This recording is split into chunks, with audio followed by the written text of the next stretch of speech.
Já vás vítám u dalšího videa, je pátek, já dneska natáčím na mobilní telefon, protože zkouším gimbal. Úplně jednoduchý fejutechácký gimbal, který se tváří poměrně zajímavě. Reaguje, jo, líbí se mě, jak reaguje. Já se tím pádem ale zároveň s tím omlouvám za kvalitu zvuku, jo, což je celkem jasný. A hele, co tenhle ten gimbal umí? Nic, jenom gimbalovat. Má jednu jedinou funkci a teďkom se proběhnu tady kolem pískoviště. OK. Tady mám pískoviště, kolem toho se proběhnu a následně se podíváme, co a jak s ním. Takže jdeme běhat.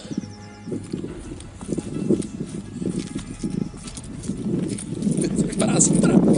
Ale na to, že to je jeden z nejlevnějších gimbalů, tak ta stabilizace se mně líbí, protože to je front kamera na mobilu a ta absolutně není stabilizovaná. Trošku je potřeba se s tím gimbalem domluvit. Teď vyběhneme do kopečku. OK? Je takový zvláštní. Poskočíme si.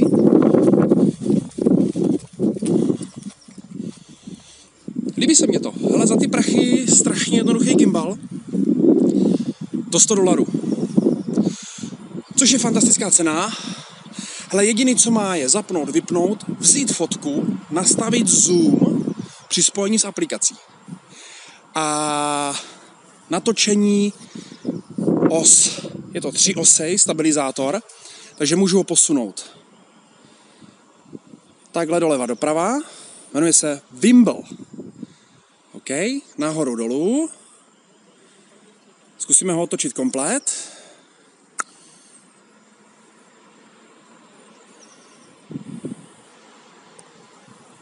Tady má zarážku.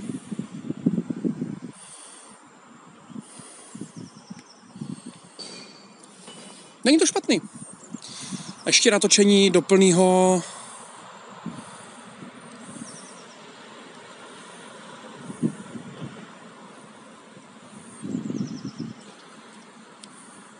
to byl zase doraz.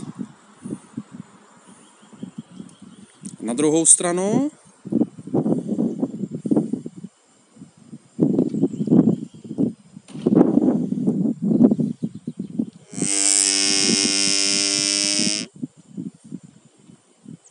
Tady se mě v určité fáze stabilizace rozvibroval.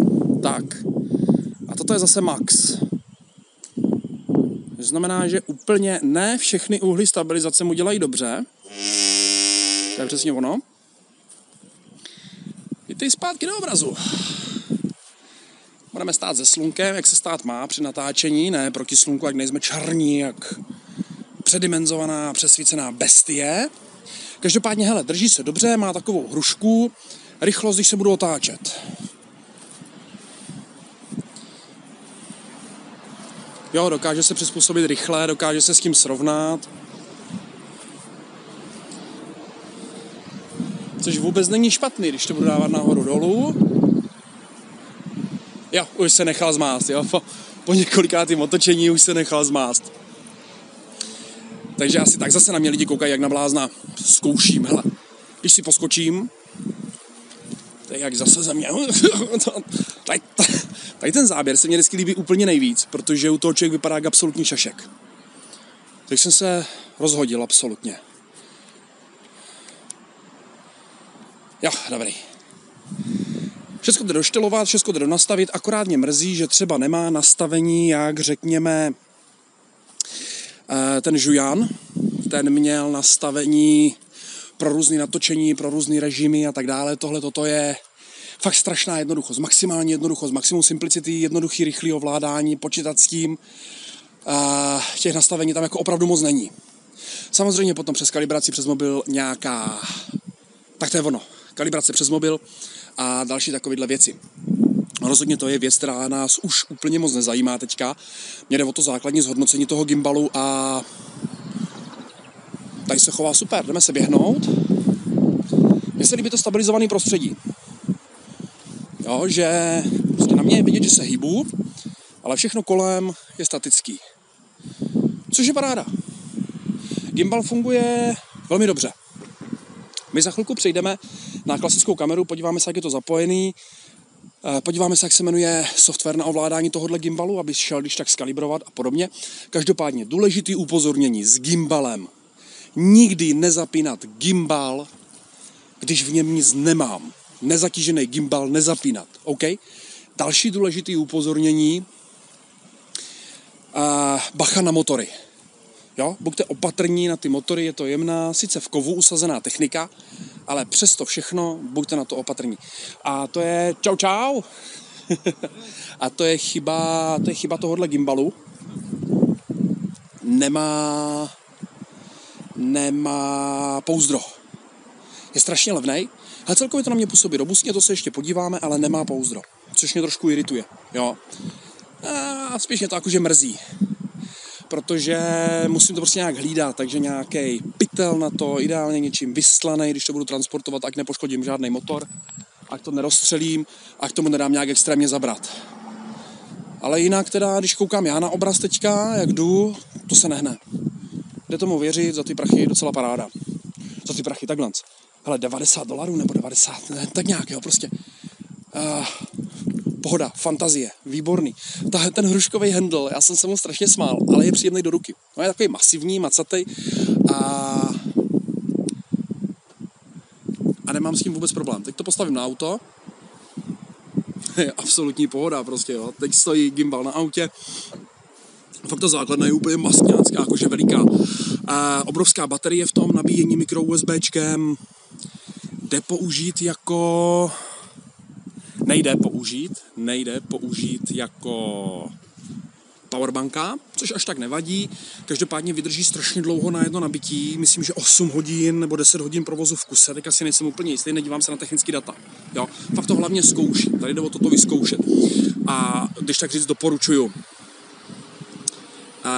Každopádně má na spodku té hrušky, toho brutálního madla, má čtvrtkový závit, takže posazení na jakýkoliv stativ, posazení na jakoukoliv ještě selfie tyč, prodloužení. Já doporučuji vždycky nějaký stabilizační stativ, když to chci někam postavit, ať tak já totiž mám furt strach, že foukne větra a celý to poletí gimbal, poletí někam do prdele.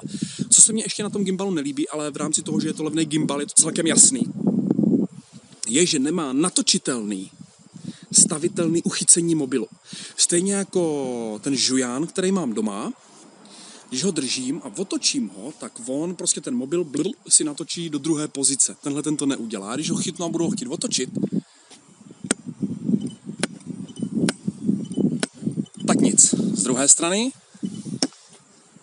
ne, prostě budeme se prát a neotočím ho. Což je trošku škoda, jo. Tam ta funkce už mohla být zaimplementovaná, už to mohlo být nachystaný, stejně jako protočení kamery, což Žujan má, tady ten Fejutech nemá, ale OK, Žujan stojí $150-170 nebo kolik, tak asi nejsem úplně jistý, tohle je pod $100. Po $100 je to fantastické zařízení, mě to překvapilo, já jsem nečekal, že bude tak dobře stabilizovat, že prostě bude takovej jako fakt dobrý. Dobře se mě drží, ta robustní ručka, hej, ta robustní ručka je prostě nářez, jo, otočení o 360, absolutně v pohodě, žádný problém někde. V tomhle provedení se mi to líbí. Pokud hledáte něco fakt jako úplně beginner's choice, úplně prostě jako nejvíc nářez, dobrá volba. Absolutně dobrá volba. Vypadá to hrozně, když s tím člověk experimentuje, ale fakt je to za dobrý prachy a celkem dobrý jako pik. Jo. Takže proč ne? Ještě se podíváme na balení, zase s druhou kamerou, tam už bude zase trošku jiný zvuk. Na mobil to chce určitě externí mikrofon, jiný styl nahrávání, protože ty interní mikrofony prostě nejsou na mobilních telefonech absolutně nic moc. Toto je prostě paráda. To se mně hrozně líbí. Jo, stabilizace funguje opravdu dobře. Nechá se chvilkama zmást, ale není to žádná hruza. Tak. dorovná si to do vodorovného, což je taky docela dobrý. Teď vidím, jak to dává dokupy, když to nakloním. Vždycky se drží ve vodorovným, jo. To je ten problém trošku té úpravy. Já to zkusím. Ne, to prostě jde jenom potočení, jo. Když vypnu, teď to vypneme, jo. Fú.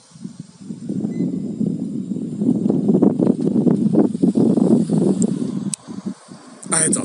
Teď je gimbal tuhej, jo. Rozhodíme ho trošku. A je to. Gimbal je zase oživlej. Strašně jednoduchý zacházení, jako tady opravdu pomalu není potřeba návod. Ta robustní ručka je na tom zběsilá. Ještě bych tak dodal jednu věc. Nastavení, vyvážení pro mobil, pro zařízení se provádí, když roubeme na druhém motoru, to celkem jednoduchý, podíváme se v restauraci, jak si to vyvážit. V restauraci, skočíme si na kafe do restaurace, takže se podíváme v restauraci, jak si to vyvážit. A je tam ještě v balení redukce, buď to pro akční kameru, nebo pro menší telefon. Takže paní měli pojmout telefon do 6 palců, takže absolutně v pohodě. Ty malý nanopalcový telefony řešit nebudu, akční kameru do toho chytnu úplně v klidu, ale musím počas tím, že ji chytnu od zvrchu a od spodu. Jo, takže tu akční kameru zakousnu takhle, nikoliv takhle, nebo nějak jinak, ani na žádný šroub stativovej na čtvrtku nebo na něco podobného, prostě bohužel ne. Jdeme zčekovat ty detaily, já vám prozatím děkuju za koukání, než se dostaneme k těm detailům, než se podíváme na krabici, na balení, já vás chci poprosit, dejte mi odběr, dejte mi like, sdílejte tohle video, uděláte mi tím velikánskou radost. Teďka fouká větr, takže zvuk bude absolutně vyprasený, ale já doufám, že z toho něco vyhrábnu aspoň přes ekvalizér. Jdeme tam. Takže jak jsem říkal, mrkneme na ten gimbal.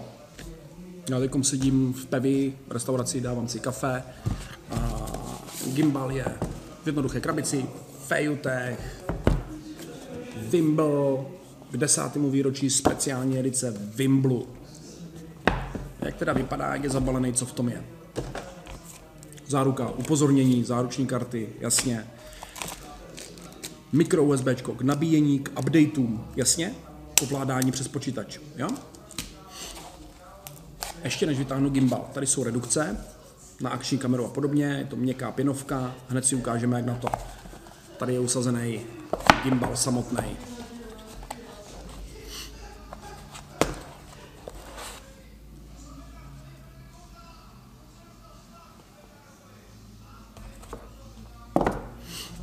Tak, gimbal. Takhle nasadím redukce, šup, můžu do toho chňapnout akční kameru. OK?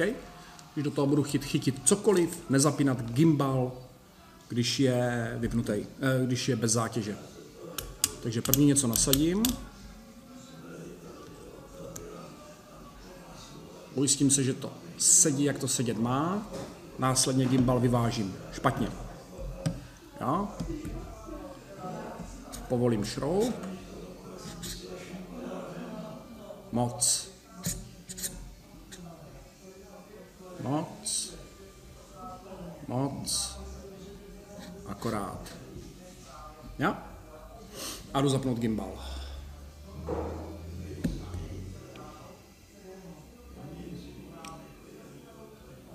A je zapnutý.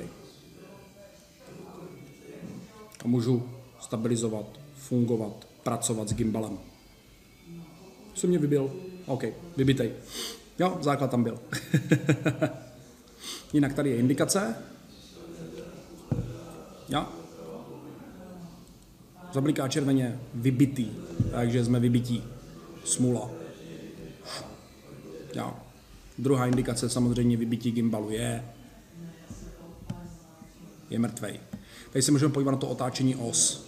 Jo, tady je zarážka, tady je zarážka.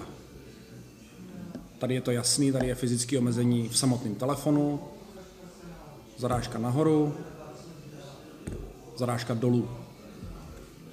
Ovládání joystickem, zapnutí, vypnutí, sejmutí fotky, když na to přijde, joystick invertní. Jo, to znamená, když dám joystick dolů, otáčí se mě sklo nahoru. Mikro USBčko. To je takový zamaskovaný, voděodolný mikro USBčko. Jo? Nebo voděodolný, vlhkoodolný. A tady je ovládání zoomu. Tady je usazení baterií plus čtvrtkový závit, abych to mohl chytit na stativ nebo na cokoliv. Takže kdybych teď sundal ten stativ, který mám pod kamerou, můžu to normálně takhle připíchnout, na cokoliv našroubovat. A to je vlastně celý kouzlo. Vždycky, když sundávám ten telefon, tak mě to přichňapne pracky. Když ho budu chtít zaparkovat, povolím matku, zarazím na max a můžu ho zaparkovat. To je všechno, co je potřeba udělat, to je všechno, co s ním vlastně dělám. Potom nastavení aplikace, dáme ho bokem. Nastavení aplikace, podíváme se na jestli tady mám někde nějaký scan, tady je v návodu veškeré ovládání, jasně download application, FEU on.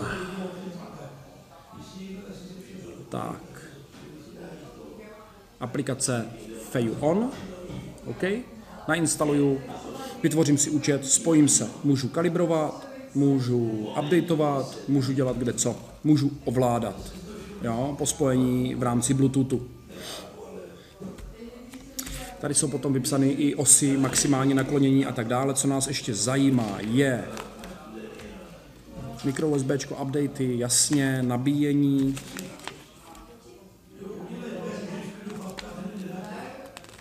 ...320 stupňů do každého úhlu. Co mě ještě ale hodně zajímá, je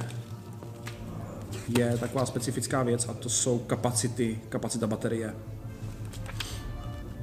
Vidím to někde. Tady je to. Tak, 5 hodin spojení. Ideální telefony, iPhony, Huawei P9, Meizu MX6, Samsung Note 5, S7 a podobně. Já mám Xiaomi Mi 6 taky v klidu. Těch 5 hodin mě by zajímalo, kolik je tam přesně baterie. Tady je na FEUTech Wimble C, 3 osí, stabilizátor. Teďka $149, předtím byl malinko levnější, určitě na něho ještě seženeme kupon. Ale co je strašně důležitý, description. Já chci vědět, vestavěná litiová baterie, jasně, maximum, co unese, je 200 gramů. Já nevidím nikde kapacitu baterie, ale píšou 5 hodin provozu. OK? Já jsem ho kupoval, když byl levnější. No to plave ty ceny, on zase spadne v nějaké akci na nějakých $90 plus minus $100. Jo? Tak, to je pro dnešek všechno. Já vám děkuji za koukání, užijte si pěkný ráno, pěkný poledne, pěkný večer, podle toho, kdy na tohle video koukáte. Rozmazujte se, užívejte si život a buďte v pohodě. Zatím čau.